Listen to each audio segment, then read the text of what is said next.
Thank you.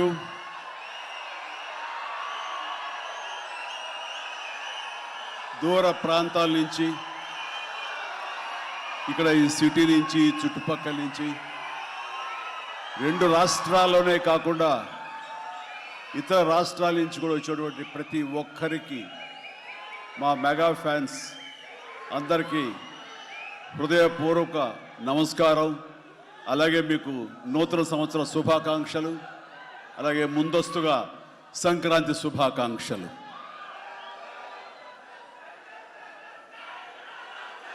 ఇక్కడ నా మిత్రుడు, సోదర సమానుడు, అత్యంత ఆప్తుడు వెంకీ, ఆయనతో చేయటం అన్నది నాకు చాలా ఎక్సైటింగ్ ఉంది. దాని గురించి తర్వాత మాట్లాడతాను. ముందుగా ఏంది వెంకీ సంగతి అంటే అదిరిపోద్ది సంక్రాంతి అని. ఏంది బాసు సంగతి అంటే మనదే కదా సంక్రాంతి అని, ఇరగదిద్దాం సంక్రాంతి అని అంటాం. ఇక్కడ ఈ సందర్భంగా ప్రత్యేకించి మనదే కదా సంక్రాంతి, ఇరగదిద్దాం సంక్రాంతి అనేది కేవలం మన శంకర వరప్రసాద్ గారిదే కాదు. ఈ సంక్రాంతి మొత్తం మన తెలుగు పరిశ్రమది అవ్వాలని మనస్ఫూర్తిగా కోరుకుంటున్నాను. అందరికీ డార్లింగ్, ఇందా మన అనిల్ చెప్పినా, ఎవరు చెప్పినా, ప్రభాస్ రాజా సాబ్ కానీ,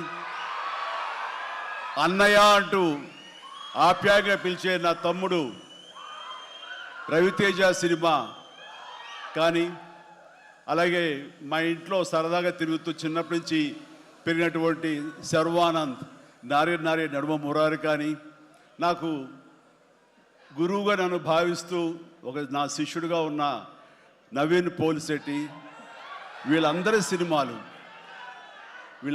సినిమాలు కూడాను ఈ సంక్రాంతికి సూపర్ హిట్ అవ్వాలని, తద్వారా వాళ్ళకి విజయం లభించడమే కాదు, తెలుగు సినిమా పరిశ్రమకు, నిర్మాతలకు, బయ్యర్లకి, వీళ్ళందరూ కూడా సుభిక్షంగా ఉన్నప్పుడే అదే నిజమైన సంక్రాంతి. ఆ సంక్రాంతి కావాలనే కోరుకుంటున్నాం, జరుగుతుందని ఆశాభావాన్ని వ్యక్తం చేస్తారు. అది మీరు ఇచ్చి తీరుతారన్నటువంటి ప్రగాఢ నమ్మకం అయితే నాకు ఉన్నది. ఈ 2026 సంక్రాంతి తెలుగు పరిశ్రమ మర్చిపోకూడదు. అలాంటి సంక్రాంతి మీరు మాకు ఇవ్వాలి. ఎందుకంటే ఇక్కడ ప్రతి cinema comedy genre, family genre తోటి, ఎంటర్టైన్మెంట్ జోనర్ తోటి పర్ఫెక్ట్ సంక్రాంతికి వచ్చే సినిమాలు ఇవన్నీ, సంక్రాంతి నచ్చే సినిమాలు ఇవన్నీ. కాబట్టి ఈ సంక్రాంతి అన్ని సినిమాలు బాగా ఆడతాయి అనుకుంటున్నాను. ఆడేలా చేసే బాధ్యత మీది. దయచేసి అన్న సినిమాల్ని థియేటర్కి వెళ్ళే చూడండి, థియేటర్లోనే ఆస్వాదించండి, అలాగే మీరు ఆశీర్వదించండి కూడాను. ఆల్ రైట్, ఇక అది ఆ పక్కన పెడితే, చాలా కాలం క్రితం మా దర్శకేంద్రుడు రాఘవేంద్ర గారు ఎప్పుడో మాట్లాడుతుండేవారు, బాబాయ్ నీకు అనిల్ రావుపూడి సినిమాలు ఎన్ని చూసావో తెలియదు కానీ అతని కామెడీ టైమింగ్ కానివ్వండి, అతను హుషారు కానివ్వండి, చూస్తుంటే నాకు మళ్ళీ మీతోటి అతను చేయగలిగితే ఆ ఇద్దరి కాంబినేషన్లో వచ్చేటటువంటి సినిమా అసలు వేరే లెవెల్లో ఉంటుంది. ఐ విష్ మీరు త్వరగా చేయాలని, కలవాలని నేను కోరుకుంటున్నాను. అది ఎప్పుడొస్తుందో ఏంటో తెలియదు. ఎన్నో సంవత్సరాల క్రితం అన్నారు, కానీ సరిగ్గా ఈ సంవత్సరం బిగినింగ్లోనే ఆయన చేతుల మీదగానే క్లాప్ కొట్టి ఈ సినిమా ప్రారంభించారు. అది ఆయన మనసులో మాట, ఇది పెద్ద సూపర్ హిట్ అవ్వాలి అని చెప్పేసి. ఎందుకంటే ఆయన కామెడీ లైక్ చేస్తారు. ఆయన సినిమాల్లో ఘరానా మొగుడు ఎంత విజయం సాధించిందో అలాంటి విజయం సాధించాలి ఈ సినిమా అంటూ ఆయన ఎన్నోసార్లు నాతో చెప్పుకుంటూ వచ్చారు. ఎన్నోసార్లు సెట్కి రావాలి నన్ను పిలవేయడం కూడా మీరు అడిగారు, మనమే పిలవలేదు. ఆయన ఎవరైనా హీరోయిన్లు ఉన్నప్పుడు మాత్రమే వస్తాను, ఏదైనా హుషారుగా వస్తుంది అంటుంటారు ఆయన. అది కుదరలేదు ఎందుకో. బట్ ఏమైనా సరే ఈ సినిమా కథ కుదిరింది అని సంక్రాంతికి వస్తున్నాం తర్వాత అనిల్ రావుపూడి నా దగ్గరకు వచ్చి కథాంశం చెప్పినప్పుడు చాలా బాగుంది, ఫ్యామిలీ టచ్ ఉంది, సెంటిమెంట్ ఉంది, చిన్నపిల్లలతో నాకు అటాచ్మెంట్ ఉంది, చాలా హృదయంగా ఉంది, హార్ట్ టచింగ్ సీన్స్ ఉన్నాయి. ఇలాంటి సినిమాకి ఆ కామెడీ జోనర్ సినిమా కలిస్తే కనుక నీ స్టైల్లో చాలా బాగుంటుంది. నాది ఒక ఎస్పీజీ క్యారెక్టర్ కాబట్టి ఇది నేను కొంచెం వైవిధ్యంగా డిఫరెంట్గా చేస్తే కనుక డెఫినెట్లీ బాగుంటుంది. డిజైన్ చేద్దామంటే అస్సలు వైవిధ్యం వద్దండి. మీరు ఏ సినిమాలు అయితే గతంలో చేశారో ఏ దొంగ మొగుడు, ఘరణ మొగుడు, రౌడీ అల్లుడు, అన్నయ్య, ఇలాంటి సినిమాలు ఏవైతే ఉన్నాయో, ఇది చంటబ్బాయి, నాకు అలా ఉంటే చాలు. ఎందుకంటే అలాంటివి అప్పట్లో జనం చూశారు. వాళ్ళందరూ ఇప్పుడు చాలా పెద్దవాళ్ళు అయిపోయారు. వాళ్ళకి అది గత స్మృతులు, చాలా తీపి జ్ఞాపకాలు.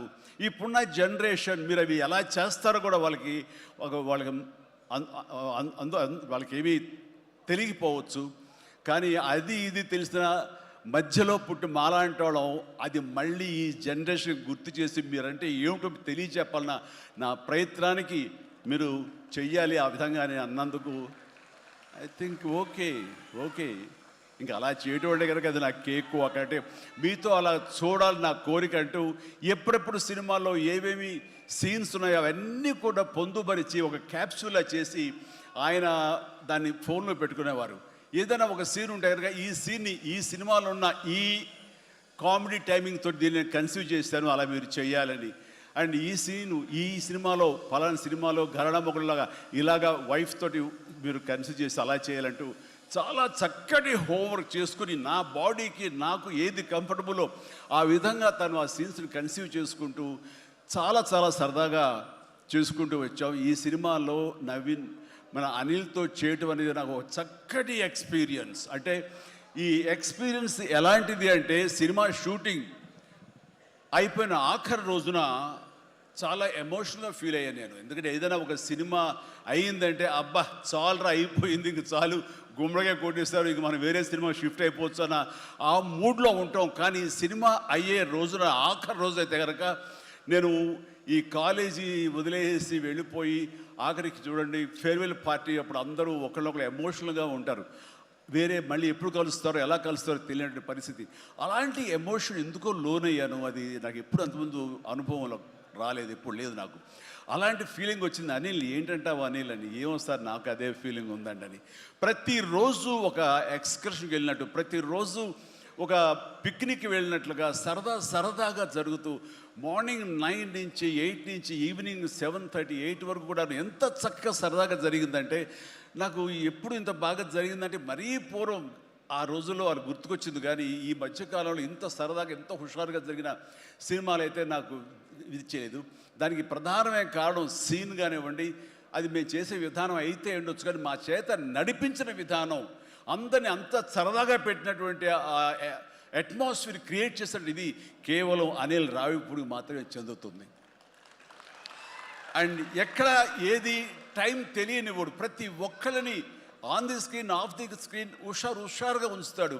ఇలాంటి డైరెక్టర్లు దొరికితే కనుక ఎవరైనా సరే ఇలాంటి క్యారెక్టర్స్ చాలా ఈజీగా చేసేయగలరు.